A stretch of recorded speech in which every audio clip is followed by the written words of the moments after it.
ETF index mutual funds నేర్చుకుని stock మార్కెట్లో రాణించాలనుకుంటున్నారా? వెంటనే ఈ నెంబర్కి కాల్ చేయండి. ఒకే మొబైల్ నెంబర్ పైన 2 కంటే ఎక్కువ బ్యాంక్ అకౌంట్లు ఉంటే ఏం జరుగుతుంది? దీనివల్ల కస్టమర్స్కి బెనిఫిటా లాసా? మరి ఆర్బీఐ తీసుకొచ్చినటువంటి నిబంధనలు ఏంటి, మార్పులు ఏంటి?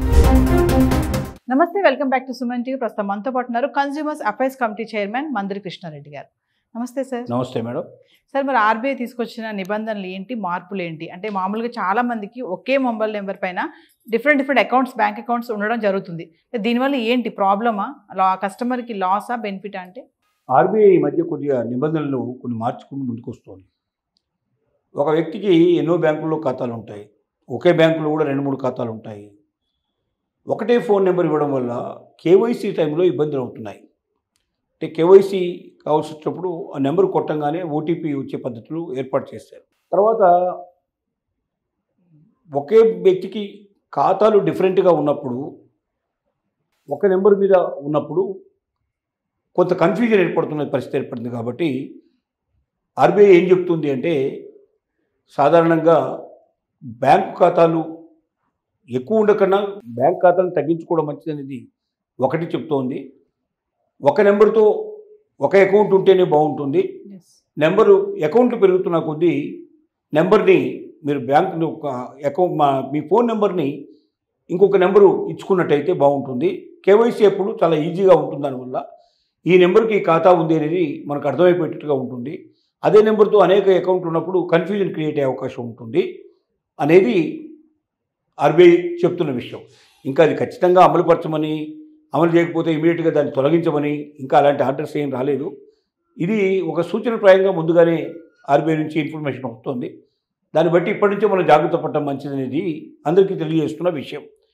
దానికి కేవైసీలో ఉన్న ప్రాబ్లం ఏంటో మనకు స్పష్టంగా అర్థం కావట్లేదు. కానీ బ్యాంక్ అకౌంట్ ఒకే నెంబర్తో ఎక్కువ అకౌంట్ ఉన్నప్పుడు దాన్ని మరి ఇన్కమ్ ట్యాక్స్ దృష్టిలో పట్టుకోవడంలో ఇబ్బంది అయ్యే పరిస్థితి ఏర్పడవచ్చు. అకౌంట్ ఎంతవరకు తగ్గించుకుంటే ఎంత మంచిది, ఒకే అకౌంట్ ఉంటే మంచిది అనేటువంటి ఆలోచన కూడా ఆర్బీఐ దృష్టిలో ఉన్నట్టుగా మనకు కనబడుతుంది. ఎందుకంటే రోజు రోజుకి ఇన్కమ్ ట్యాక్స్ నుంచి తప్పించుకుంటున్న వాళ్ళని తగ్గించి, ఆ సంఖ్యను తగ్గించేసి ఇన్కమ్ ట్యాక్స్ పరిధిలోకి తీసుకురావాలని ప్రయత్నం చేస్తున్నారు. దీంతో ఇప్పుడు ఆన్లైన్ ట్రాన్సాక్షన్స్ కూడా బాగా జరుగుతూ ఉన్నాయి. ఇప్పటి దగ్గర విడిగా మనం ఎంతంటే అంత ఖర్చు పెట్టేస్తున్నాం, కానీ మనం ఇన్కమ్ ట్యాక్స్ సబ్మిట్ చేయడం లేదు. ఇప్పుడు అలాగా ఆన్లైన్లో ఎంతమంది అయితే చేస్తున్నారో ఆ ట్రాన్సాక్షన్ అంతా కూడా టోటల్గా క్యాల్కులేట్ చేసి అది ఇన్కమ్ ట్యాక్స్ పరిధిలోకి రాకుండా ఎక్కువైనట్టయితే ఆటోమేటిక్గా వాళ్ళ మీద యాక్షన్ తీసుకునే ఆలోచన కూడా ఆర్బీఐ చేస్తుంది. చాలామంది ఏం చేస్తారంటే వేరే వాళ్ళ చెల్లింపులు కూడా తమ ఖాతా నుంచి పంపిస్తుంటారు. వేరే వాళ్ళ దగ్గర డబ్బు తీసుకొని వీళ్ళ అకౌంట్ నుంచి దాన్ని పంపించే ప్రయత్నం చేస్తారు. అలా పంపించినప్పుడు ఏమవుతుందంటే వాళ్ళకు ఏదైతే పరిధి ఇచ్చిందో ఇన్కమ్ ట్యాక్స్ అంతకన్నా పరిధి మించిపోతుంది. అంతకన్నా దాటినప్పుడు ఏమవుతుంది, వాళ్ళు ఇన్కమ్ ట్యాక్స్ పే చేయాల్సిన పరిస్థితి ఏర్పడుతుంది. ఇన్కమ్ ట్యాక్స్ ఇమీడియట్గా సబ్మిట్ చేయాల్సిన పరిస్థితి ఏర్పడుతుంది. ఇప్పటిదాకా ఇన్కమ్ ట్యాక్స్ సబ్మిట్ చేసినా చేయకపోయినా నడుస్తుంది, కానీ భవిష్యత్తులో ఇన్కమ్ ట్యాక్స్ దగ్గర సబ్మిట్ చేయాల్సిన స్థితి వస్తుంది.